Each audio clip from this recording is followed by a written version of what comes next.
ऐसे प्रेम था साधु में, संत में, भगवान में, सबकी सेवा करता था। एक दिन क्या हुआ कि जाकर के चरणों में प्रणाम किया उस बालक ने। स्वामी जी की ओर देखने लगा, गुरुदेव मेरे हृदय में ये भाव आया है कि मैं आपको गुरु बना, इसलिए आप मुझे दीक्षा दे दीजिए। तो उन्होंने कहा, भैया दीक्षा लेना अच्छी बात है, भगवान की कृपा है, लेकिन पहले ये भी तो सोचो कि उस दीक्षा लेने का जो नियम है उसका निर्वाह कर सको, तो बात अलग है, तो हमें कोई आपत्ति नहीं। कहते हैं कि जो अब मुझसे जो सेवा बनती है वो तो कर ही रहा हूं, इसके अलावा जो भी सेवा बताएंगे मैं जरूर करूंगा, लेकिन मेरी इच्छा है कि मुझे आप दीक्षा दीजिए। अब हुआ ये कि बात हो गई कि ठीक है भाई दीक्षा ले लेना, अब एक ये नहीं कि कब ले लेना। एक दिन क्या हुआ कि स्वामी जी विश्राम में थे, न सो रहे थे न जग रहे थे। ऐसी स्थिति में उन्हें एक अत्यंत दिगंबर रूप में और एक इतने सुंदर जो है उन्हें दर्शन हुए। अब जब दर्शन हुए तो सोचने लगे कौन हो सकते, माने अत्यंत सुंदर भी हैं और दिगंबर जैसे, माने लपेटे हैं कुछ लेकिन दिगंबर ही जैसे, ऊपर कुछ नहीं पहने। सोचने लगे होंगे भाई अब इधर भोलेनाथ भी बैठे, भोलेनाथ तो मंदिर दबा, हो सकता है वही। अब सुबह लेकिन निराकरण ना हो पाया, तो जब बाहर घूमने के लिए जब जाते हैं टहलने के लिए, तो उन्हें वही संत जो है आम के पेड़ के किनारे खड़े मिलते, ठीक वही, अत्यंत सुंदर स्वरूप है और उनके अंग अंग में बढ़िया जैसे प्रकाश निकल रहा हो, और वे महापुरुष स्वामी जी की ओर देख रहे और स्वामी जी को देख करके प्रसन्न हो रहे हैं। और उन्होंने क्या कहा, उन्होंने एक श्लोक कहा, किन्ने, वो महापुरुष, उन्होंने कहा राम हर्षण इति ख्यातो रामचंद्र चाल कहा ज्ञान वैराग्य प्रेमाढ्यो भविष्यति करो युगे। माने इस युग में आप जो है श्री राम हर्षण जी के नाम से विख्यात होंगे, जो रामचंद्र जी महाराज के आप कौन है सारे होंगे, और ज्ञान वैराग्य आपके हृदय में निवास करेंगे, और सीताराम जी के प्रति प्रेमाढ्यो अत्यधिक प्रेम होगा। ऐसा उन्होंने उन्हें आशीर्वाद दिया। इस बात को सुनकर के, जबकि अभी स्वामी जी का नामकरण नहीं हुआ क्योंकि विरक्त की चली नहीं, इस बात को सुनकर के उन्हें लगा कि कोई नहीं है, हमें लगता है ये तो भोलेनाथ, उनके अलावा ऐसा कौन आशीर्वाद देगा। ऐसा विचार करके भगवान शंकर जी का जो मंदिर था वहीं जाते हैं, उनको प्रणाम करते हैं, और मन ही मन सोच रहे हैं कि शिव तरी अन्न हो नहीं प्राण, वो प्राणी तो हो ही नहीं सकता, ये तो भगवान शंकर हैं जो उन्होंने कृपा करके मुझे दर्शन दिया है, उन्होंने मेरे अंतर भाव को पहचान दिया, तभी तो इतनी बात कही है। इस तरह से प्रेम में भरे हुए थे। दूसरे दिन उस बालक की दीक्षा हुई। दीक्षा में गुरु जी ने सब समझाया, तिलक भार कर भार युक्त जपत राम सिय राम धनुष बाण अंकित भुजा कंठी सहित लव। उस बालक को बढ़िया तिलक लगा दिया और कंठी पहना दिया, धनुष बाण का चिन्ह लगा दिया, और कहा कि ये माला से राम जी का नाम जपो और मंत्र अलग बताया। अब वो बालक सब साधुओं के चरणों में प्रणाम करता है, श्री सीताराम जी के प्रति अपना जीवन हार गया। जब शिक्षक है, उसके परिवार में उसकी माँ है, पिताजी हैं, सब हैं, लेकिन उसका मन बदल गया बिल्कुल। स्वयं तरे तारे जग तारा रस में कर सुखद व्यवहारा लीला लक्ष्य महानिधि योगी व्याधि विहीन किए सब रोगी। स्वामी जी तो स्वयं माने कल्याण स्वरूप हैं, दूसरों का भी कल्याण कर रहे हैं, क्योंकि वो लीला रस है, सब पर कृपा करने वाले हैं। इस तरह से अपने मन के भावों को गुरु जी हमेशा छुपाए रहते थे, संसार में प्रकट नहीं होने देते थे। अब इनके इन प्रकार के व्यवहारों से क्या है, कैसा है, अब स्वामी जी के साथ नित्य प्रति घटना हो रही, नित्य प्रति घटना हो रही। उन घटनाओं को सुन सुन देख देख करके स्वामी जी बड़े आनंदित होते हैं। स्वामी जी के जितने चरणामृत दिनों दिन पढ़ रहे हैं, शिष्य बन रहे हैं, वे भी शाम को आकर के कथा सुनते हैं, उन्हें मन में बड़ा विश्राम मिलता है। एक दिन की बात है कि एक गंगा प्रसाद जी नाम के ब्राह्मण थे, जो अत्यंत विद्वान भी थे, अत्यंत सुशिक्षित शरीर था, माने अत्यंत सुंदर थे। ये वही ब्राह्मण के बालक जिनकी अभी कथा पहले चली। अभी खजुआ में बालकों को पाठ माने शिक्षा प्रदान करते। इस तरह से रहते रहते उन्हें कई, अब स्वामी जी ने कह दिया कि हम तुम्हें दीक्षा देंगे। अब इनके मन के जो भाव हैं अब और बढ़ने लगे। अब इन्हें लगा कि हम दीक्षा नहीं लेंगे, विरक्त दीक्षा लेंगे। माने दीक्षा ये जो गृहस्थ वाली वो ना लेकर के विरक्त दीक्षा लें। अब जाकर के स्वामी जी से फिर चरणों में प्रणाम किया, कहने लगे कि गुरुदेव आप कृपा कर दीजिए, निज कर माथे तिलक कर विश्व पूजता नाथ, बाएं धन दाएं भुजा बाण लगाए नाथ। स्वामी जी ने दीक्षा दे दिया, विरक्त दीक्षा दे। युगल मंत्र सादर दिए, विधवत नियम बताया। युगल मंत्र दिया, चरम मंत्र दिया, दासांतक नाम दिया। दासांतक नाम में इनका नाम साकेत बिहारी दास, वही महाराज जो आते जाते रहे बिहारी दास महाराज, वही भयो पुनीत नाम मन भावन। ये हमेशा अपने गुरुदेव की सेवा करते थे। सेवा ऐसी नहीं करते थे, पूर्ण सेवा करते थे, सुबह से जागने तक जब तक विश्राम नहीं होता। अब गुरुदेव के भाव में आया कि ये जो हमारा शिष्य है साकेत बिहारी दास, अब ये सब कुछ काम देखता है, खेती का भी देखता है, मंदिर का भी देखता है, ठाकुर जी की सेवा भी देखता है और पढ़ाने भी जाता है। तो सोचने लगे चलो इसको भार सौंपे, अब हम स्वतंत्र हो, दीक्षा दे सौंपे सब भारा, नित्य मुक्त रहे अविकारा, नीच ऊंच कर सबसे बुकाई, जात पढ़ावा न करता है। शिष्य ऐसा होना चाहिए, जो गुरुदेव ने कहा उसमें क्यों कहा ये बात ना आनी चाहिए। वो चाहे सेवा ऊंची हो चाहे नीची हो, अगर गुरुदेव की आज्ञा हुई है तो करना चाहिए। अत्यंत शांत सुशील के थे, सबसे प्रेम से बोलते थे, सब पर दया करते थे, गुरुदेव की आज्ञा का पालन दौड़ दौड़ के करते थे।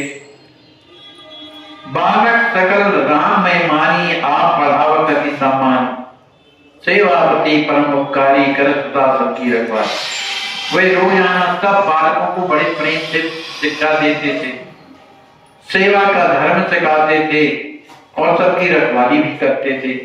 माने बालक वहीं रहते थे ना कलवा में, वहीं रहते। एक दिवस प्रभु रुदन सुन गए आप घबराए, स्वयं रुदन करते हुए पीछे बदन उठाए। एक दिन की बात है कि स्वामी जी भजन कर रहे थे। भजन करते करते उनके हृदय में कोई ऐसे भाव आए जिसके कारण किशोर जी राम जी के प्रति जो भाव आए तो रोने लगे। एकांत कुटी में रहते थे, रोने लगे और इतने जोर से रोने लगे कि उन्हें सुन करके जो श्री साकेत बिहारी दास जी महाराज हैं बड़े दुखी हुए और स्वामी जी के उस कमरे के पास पहुंच गए और स्वयं रोने लगे कि हमारे गुरु जी को क्या हुआ। स्वामी जी की स्थिति ऐसी हो गई कि चीख निकल रही थी, तड़प रहे थे बिल्कुल। अब कौन जाने कि इसका कारण क्या है। कौन जाने किसका कारण क्या है। रूप अपाकृत भान न एका, रही मात्र की रघुवर टेका। उन्हें अपने शरीर का भान नहीं है, उनके हृदय में केवल एक ही टेक है कि श्री सीताराम जी महाराज हमें दर्शन दें। केवल कब दर्शन देंगे, कब दर्शन देंगे, ऐसा कह करके हा सीते, हा रघुवर, कब मेरा जीवन सफल करेंगे। हे लाडली, हे प्यारे, हे जनक नंदिनी किशोरी जी, आप तो मेरी है ना, मुझे तो दर्शन दो। एक बार पिए देह पिलाई, अपना प्रेम आत्रो, अपना दर्शन एक बार तो कम से कम मुझे दिखा दो। हा रघुनंदन, हे राज किशोरी जी, अब तो विमल मती जो ये मेरी कलुषित जो बुद्धि है उसे ठीक करो और अपनी कृपा करो। बहुत दिन से मैं बिछड़ा हुआ हूँ, आपका दर्शन नहीं प्राप्त कर पा रहा। हे रघुनंदन, हे राज किशोरी जी, ये संसार के जाल से मुझे निकालो। मैं तो केवल आपकी सेवा चाहता हूँ, आपका प्रेम चाहता हूँ। इस तरह से रोते रोते रात व्यतीत हो गई, पूरा दिन रोए और रात थी। अब ये बेचारे घबरा गए। साकेत बिहारीदास जी जाते हैं, बार बार शरीर को देखते हैं, लेकिन ऐसा लग रहा था जैसे शरीर में प्राण ना हो। नाड़ी भी धीरे धीरे कहीं चल जाती थी और बंद हो जाती थी। अब तो बड़ा दुख लगा इनको। ये स्वामी जी का मैंने सिर को लेकर के अपने गोद में रख लिए और रोने लगे।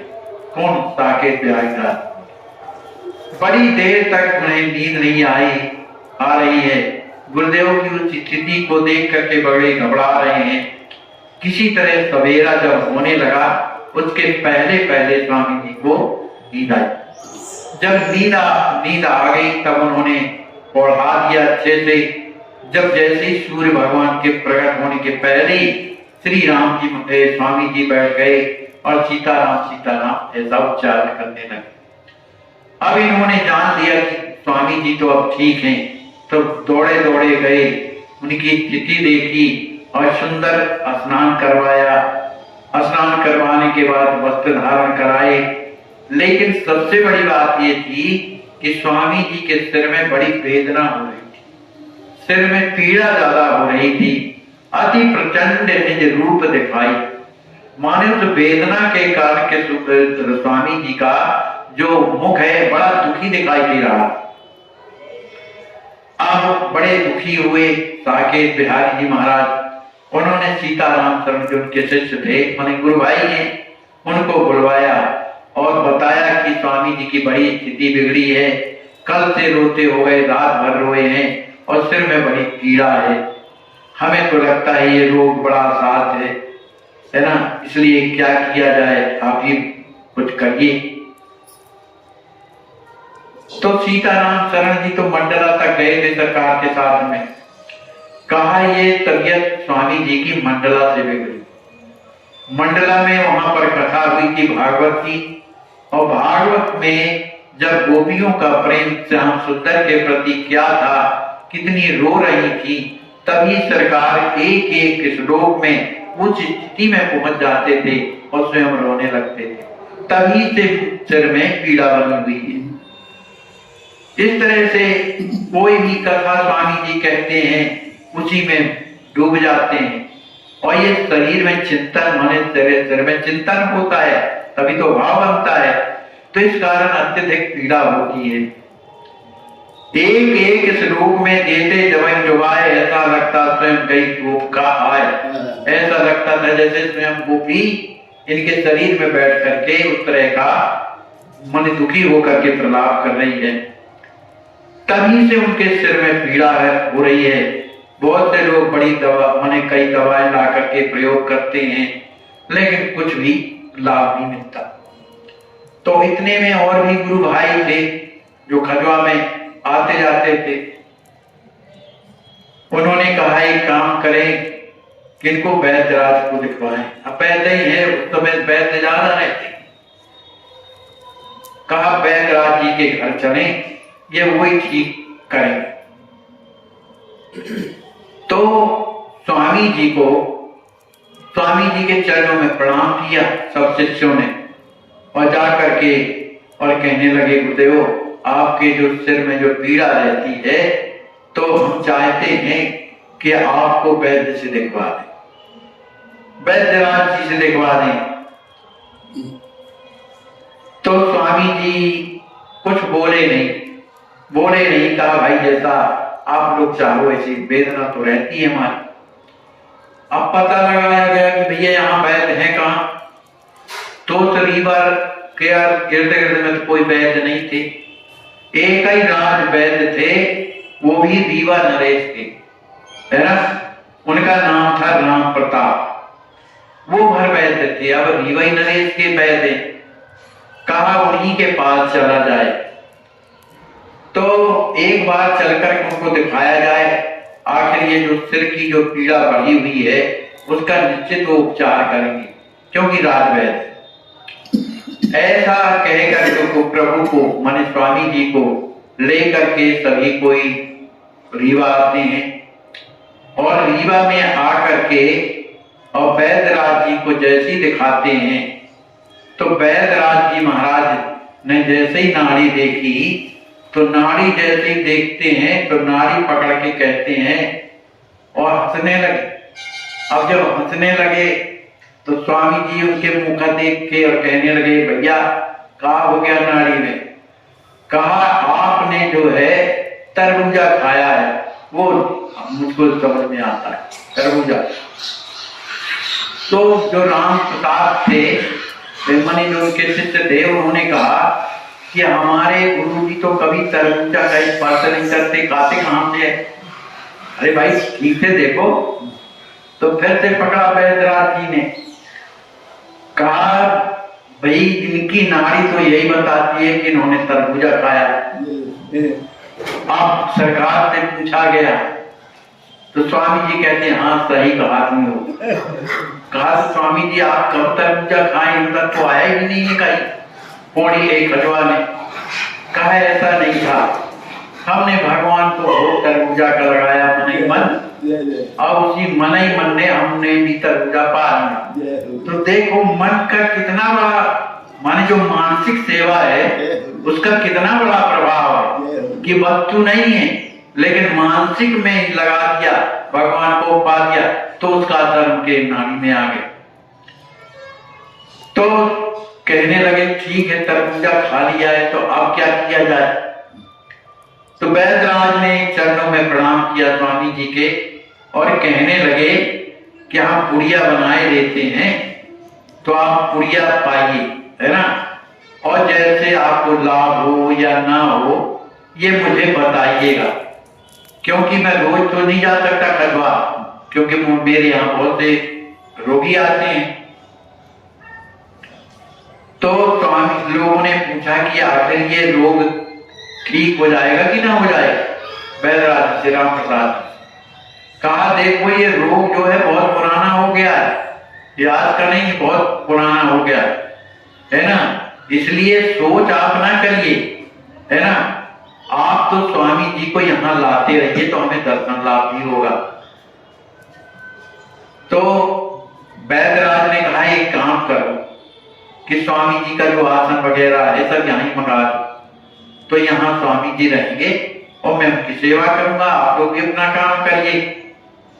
तो बोले राघव कुंज नहायो आसन वहीं आज रखा। राघव कुंज था अपने खजवा में, कहा मेरा सामान तो सब वहीं पर है, इसलिए आप एक काम करिए कुछ दिनों की दवा दे दीजिए। तो वैद्यराज ने कुछ दिनों की दवा दिया। अब चूंकि दवा दिया तो उससे थोड़ा बहुत आराम तो होता था, लेकिन रोग इसलिए ठीक नहीं होता था कि चिंतन स्वामी जी का बंद नहीं होता, वो तो रात दिन चिंतन करते थे और चिंतन के कारण ही यह रोग बना था सिर वाला। अब वो कुछ दिन के बाद पुनः स्वामी जी को लेकर के और आते हैं रीवा। स्वामी जी का जब हाथ देखा, देखो वैद्य हाथ ही से सब पकड़ लेते रहे, हाथ देखा तो कहा कि कुछ तो आपको आराम है लेकिन स्थायी नहीं है, और ये स्थायी होगा भी इसलिए कि जिसके द्वारा ये आपको पीड़ा होती है वो आप बंद तो करेंगे नहीं, चिंता बंद नहीं करेंगे। लेकिन देखते हैं जैसा भगवान की कृपा। अब उनसे कहा कि आप लोग अब अपने अपने घर जाइए और स्वामी जी की सेवा हम ही करेंगे। तो बेचारे अपने घर में ही रख करके स्वामी जी की सेवा करते थे, तीनों टाइम उनकी नाड़ी देखते थे, व्यवस्था करते थे। लेकिन उन्होंने एक दवा बदल दी, पुड़िया वाली, तो चल रही थी एक दूसरी दवा। उन्होंने एक तेल बनाया, वो भी शुद्ध का कोई ऐसा बनाया जो मलना पड़ता है सिर्फ, उसको बनाया और कहा इसको रोजाना इस तरह से मलना है। और खुद ही मल रहे, बताया रहे कि इस तरह से रोजाना मलना है, इस तरह से। और आप कुछ ना करिए, हम सब लोग यहाँ हैं, आप हमको बढ़िया भगवान की कथा सुनाइए, हमारे घर के लोग भी हैं वो भी सुनेंगे। तो अभी राम प्रसाद जी क्या करते थे बैजराज, जब इनको समय मिलता था तो एक किताबें चलती ना जो सीताराम लोग लिखते हैं, तो लाल स्याही से सीताराम लिखा करते थे। तो बस, और उनकी जो परम साध्वी जो पत्नी थी वो भी इसमें सहयोग करती थी और स्वामी जी आ गए उनकी सेवा में रहने लगे। अब जब ये रीवा के लोगों ने सुना कि पंडित जी तो भैया जो खजुहा में रहते हैं वो इधर भी आए होंगे, तब तो रीवा के लोग उमड़ गए, भैया चलो दर्शन करें। अब जो भी आता था उनमें कौन कौन थे, मुंशी और मुनोसरव, कोई गणेश जी थे, कोई ब्रज किशोर, ओंकार, और कौन थे अपने भैया जी वाल्मीकि जी महाराज, ये भी थे। तो ये सब के सब जो है दर्शन करने आने लगे। फिर अब चूंकि ये ब्रज किशोर, ओंकार और वाल्मीकि जी महाराज ये परम विद्वान थे, कथावाचक भी थे।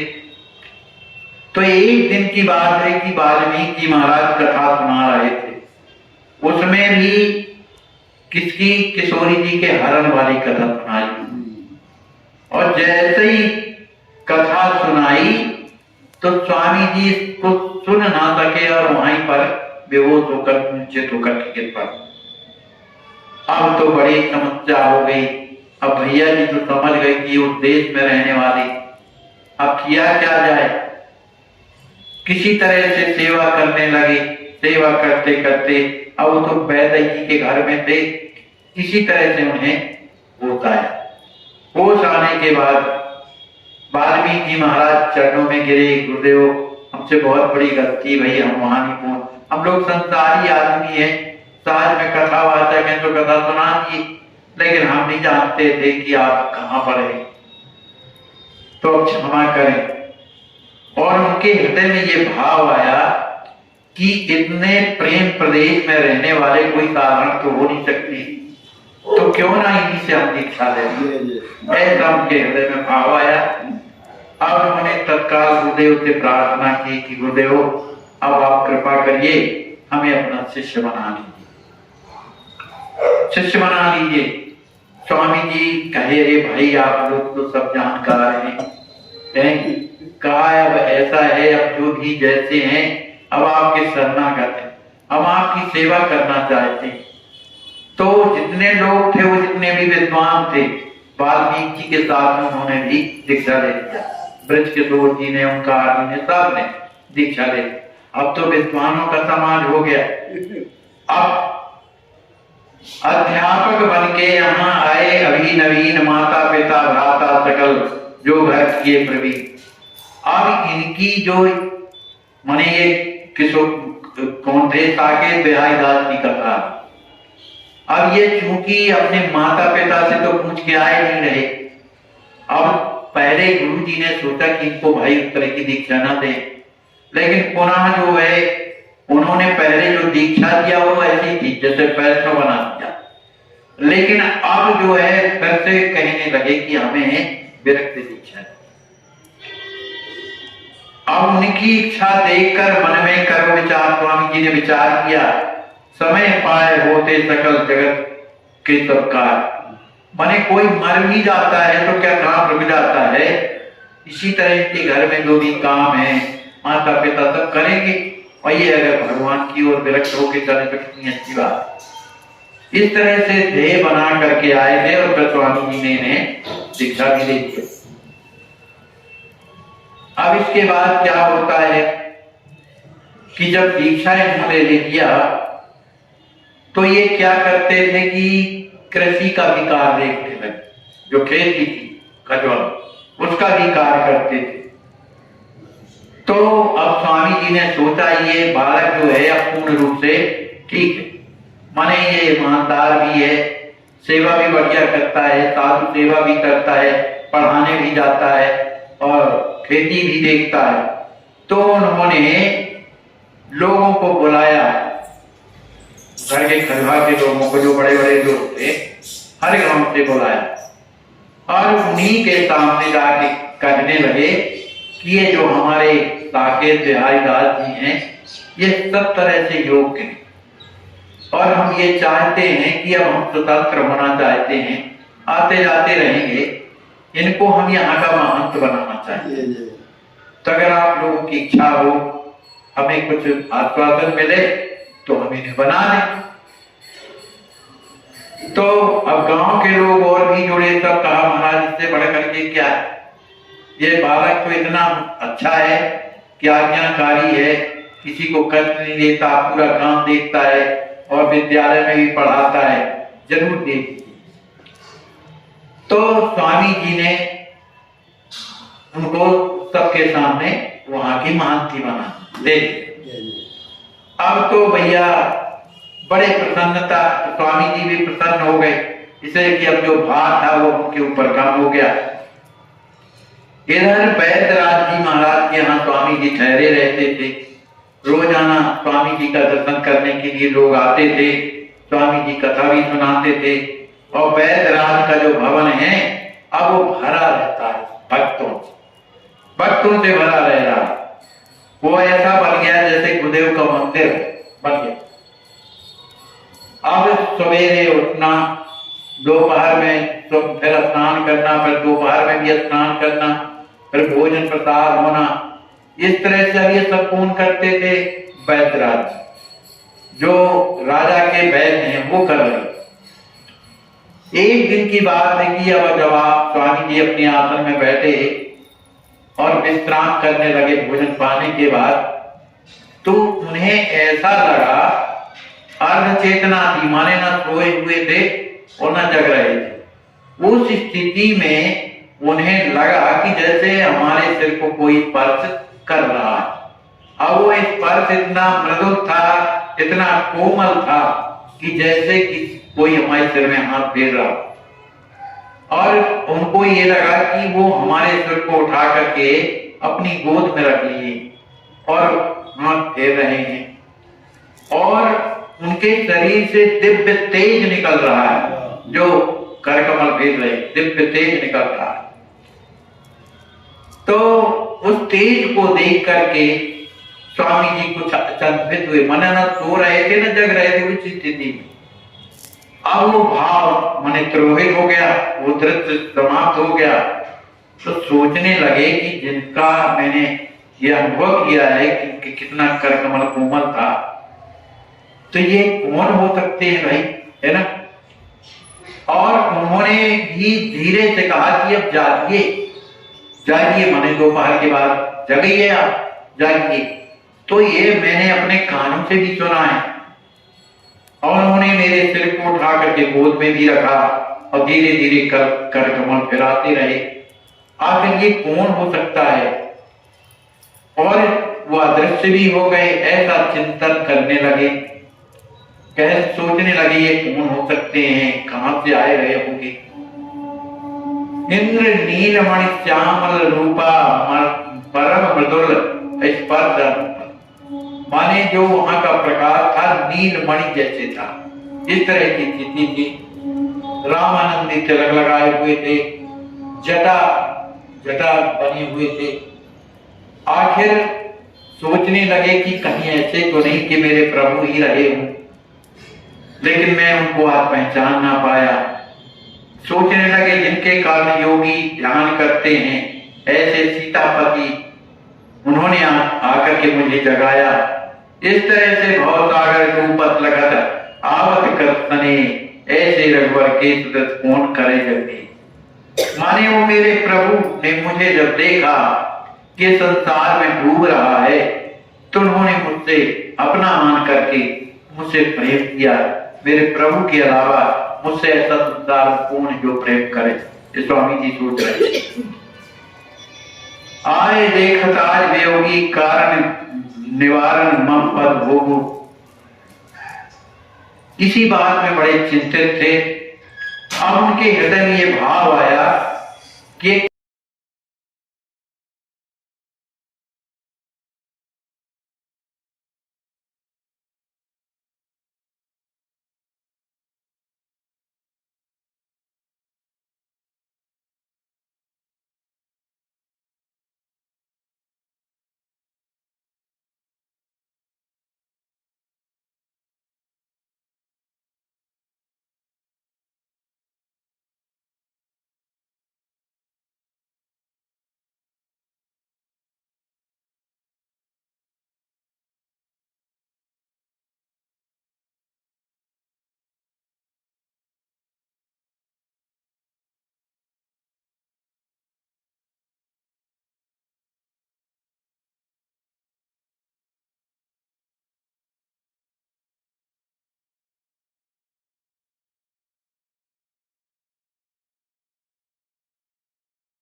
स्वामी श्री राम हर्षणदास जी महाराज की जय हो। गुरुदेव भगवान की जय हो। मौन सबसे अच्छा उत्तर है किसी ऐसे व्यक्ति के लिए जो आपके इन संत भगवान को ऑक्सीजन पर रखा गया है। लखनऊ मेडिकल कॉलेज में CT स्कैन किया जा रहा है। आइए आप एक बार जरूर देखिए सेवा को।